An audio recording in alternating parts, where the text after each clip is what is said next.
Kondisi Islam pada masa modern. Yang pertama, periode klasik 650 sampai 1250 Masehi. Periode ini dibagi menjadi dua fase, yaitu sebagai berikut.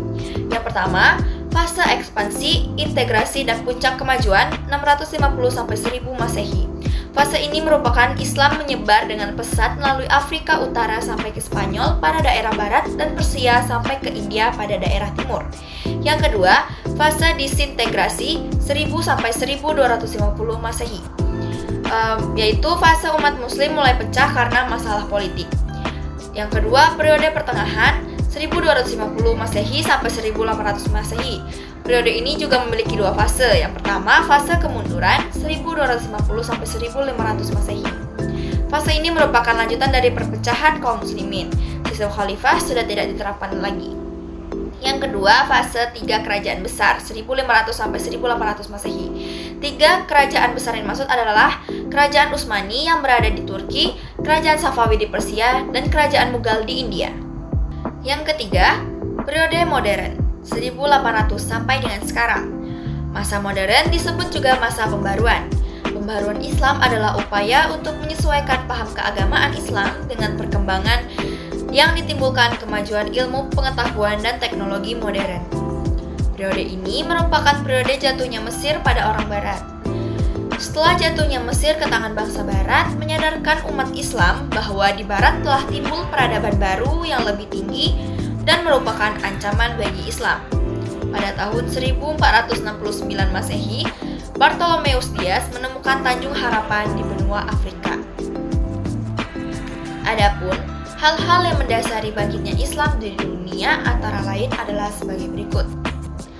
Yang pertama, pemahaman mayoritas kaum muslim terhadap Islam sangatlah lemah. Yang kedua, lenyapnya institusi politik Islam yang menjadi payung Islam dan kaum muslimin. Yang ketiga, budaya yang menyimpang dari Al-Quran dan hadis. Sejak abad ke-18 hingga ke-20, dunia Islam mengalami periode pergolakan yang berkepanjangan. Kaum muslimin berjuang mengatasi kemunduran masyarakatnya. Masa modern bagi dunia Islam adalah masa yang dimulai dari tahun 1800 Masehi sampai sekarang. Masa pembaruan ditandai dengan adanya kesadaran umat Islam terhadap kelemahan dan adanya dorongan untuk memperoleh kemajuan dalam berbagai bidang, khususnya dalam bidang ilmu, pengetahuan, dan teknologi. Selanjutnya adalah tokoh-tokoh Islam pada masa modern. Yang pertama, Rifa'ah Baidawi Rafi'at At-Tawawi 1801 sampai 1873 Masehi. Rifa'ah adalah tokoh yang berhasil menerjemahkan lebih dari 1000 karya berbahasa Perancis ke dalam bahasa Arab, sehingga umat Islam dapat mengetahui ilmu-ilmu yang membawa kemajuan bagi bangsa Barat. Rifa'ah merupakan pimpinan majalah Al-Wakai Al-Misriyah yang didirikan oleh Muhammad Ali Pasha sebagai media untuk menyebarkan ide-ide pembaruan dan pemikiran-pemikiran Barat. Yang kedua, Muhammad Ali Pasha 1765 sampai 1849 Masehi. Muhammad Ali Pasha adalah seorang pelopor kebangkitan Islam di Mesir yang lahir pada tahun 1765 di Kawala, lebih tepatnya di Yunani. Muhammad Ali Pasha banyak melakukan inovasi yang sangat berpengaruh, yaitu berhasil menjaga stabilitas ekonomi Mesir. Hal itu menjadi landasan munculnya tokoh pembaruan Islam pada masa berikutnya. Yang ketiga, Muhammad Abduh 1849 sampai 1905 Masehi. Muhammad Abduh lahir di sebuah desa di Subrakhid, Mesir tahun 1849. Saat itu, Mesir di bawah kekuasaan Muhammad Ali 1805 sampai 1849.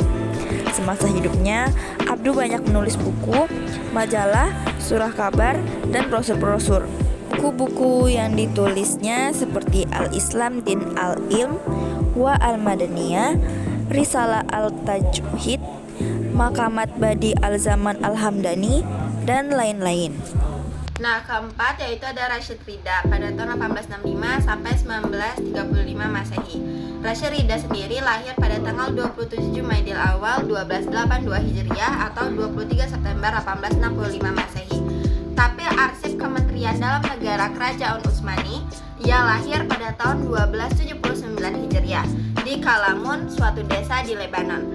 Rashid Ridha adalah manusia yang berpikir bebas, tidak mau menerima suatu pemikiran yang tidak masuk akal dan berlandaskan argumentasi yang kuat. Ia memiliki naluri yang kokoh untuk mengetahui yang hak. Rashid Ridha. Meskipun penghargaan terhadap akal tidak setinggi penghargaan yang diberikan oleh Muhammad Abduh, baginya akal dapat digunakan dalam hal yang berkenan dengan hidup masyarakat dan tidak terhadap hal-hal yang berkenan dengan ibadah. Nah, terus yang kelima yaitu ada Sultan Mahmud II pada tahun 1785 sampai 1539 Masehi. Sultan Mahmud II sendiri lahir di Konstantinopel, Kekaisaran Ottoman pada 20 Juli 1785. Ia merupakan putra bungsu dari Sultan Ottoman ke-27, Abdul Hamid I dan istrinya Naksidil Sultan. Pada 1808, ketika Mahmud II berusia sekitar 23 tahun, terjadi sebuah konflik di dalam istana, di mana saudara tirinya yakni Mustafa IV membuka rencana eksekusi untuk sepupunya Sultan Selim III. Pemimpin pemberontakan adalah Al-Medan Mustafa Pasha, yang kemudian menjadi Menteri Mahmud II.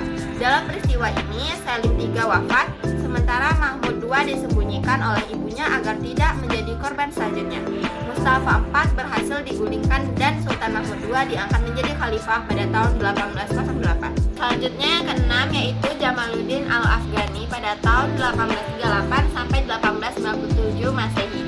Jamaluddin Al-Afghani dilahirkan di Afghanistan pada tahun 1838. Karirnya dimulai sejak usia 22 tahun ketika ia diangkat sebagai pembantu Pangeran Dost Ali Khan.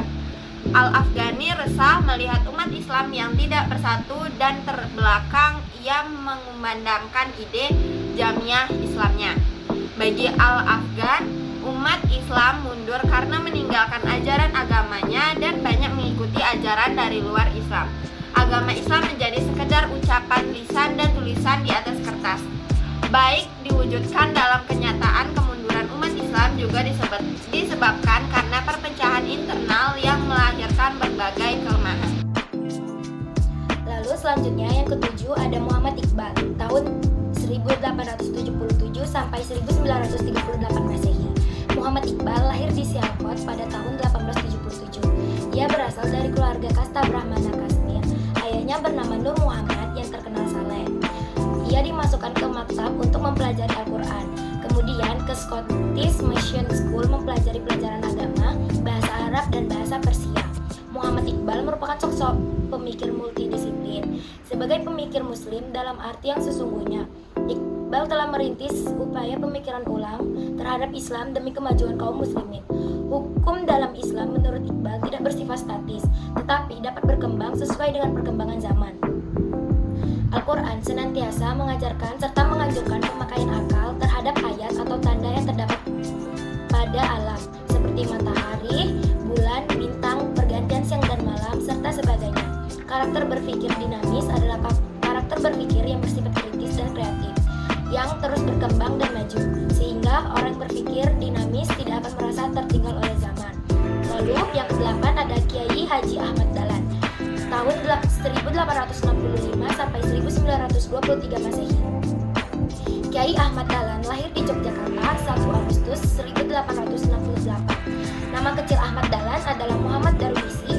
Ayahnya bernama Kiai Haji Abu Bakar bin Kiai Sulaiman, seorang khatib tetap di Masjid Agung. Ibunya bernama Siti Aminah binti Kiai Ibrahim. Ia merupakan anak keempat dari 7 orang bersaudara yang keseluruhan saudaranya perempuan, kecuali adik bungsunya. Ia termasuk keturunan yang ke-12 dari Maulana Malik Ibrahim, salah satu wali Songo, yaitu pelopor penyebar agama Islam di Jawa. Muhammad Darwisi dididik dalam lingkungan pesantren sejak kecil dan sekaligus menjadi tempatnya menimba pengetahuan agama dan bahasa Arab. Selanjutnya yang ke-9 ada Kiai Haji Hasyim Asy'ari dari tahun 1871 sampai 1947. Kiai Haji Hasyim Asy'ari memiliki nama lengkap Muhammad Hasyim bin Asy'ari bin Abdul Wahid. Dilahirkan dari pasangan Kiai Haji Ari dan Halimah pada hari Selasa Kliwon tanggal 14 Februari tahun 1871 Masehi atau bertepatan dengan 12 Zulkaidah tahun 1287 Hijriah di Gedang Desa Tembak Rejo, Kecamatan Jombang. Hashim hidup dalam lingkungan pesantren muslim tradisional Gedang. Keluarga besarnya bukan saja pengelola pesantren, tetapi juga pendiri pesantren. Ayah Kiai Hashim, Kiai Hasan, merupakan pendiri pesantren Keras Jombang. Sementara kakeknya yang bernama Kiai Siha dikenal luas sebagai pendiri dan pengasuh pesantren Tambak Beras Jombang. Jadi saya akan menjelaskan tentang peradaban Islam pada masa modern.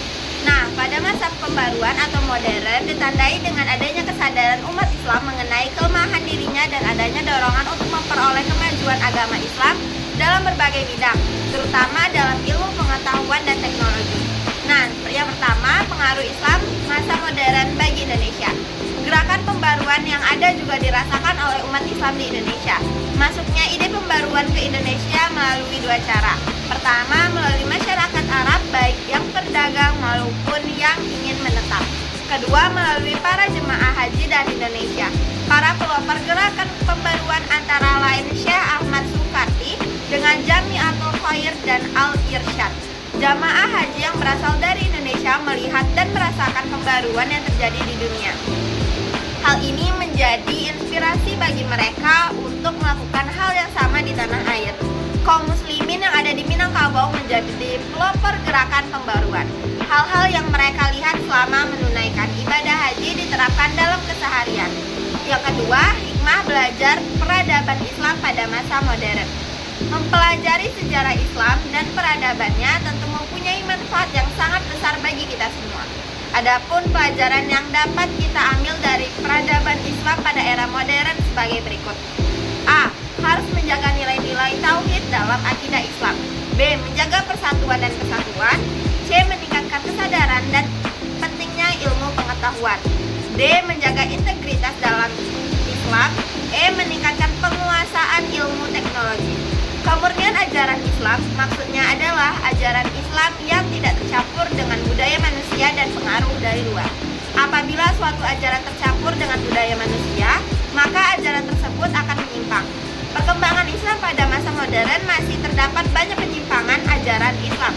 Umat Islam harus terlepas dari lingkungan bid'ah, khurafah, dan lahyaful.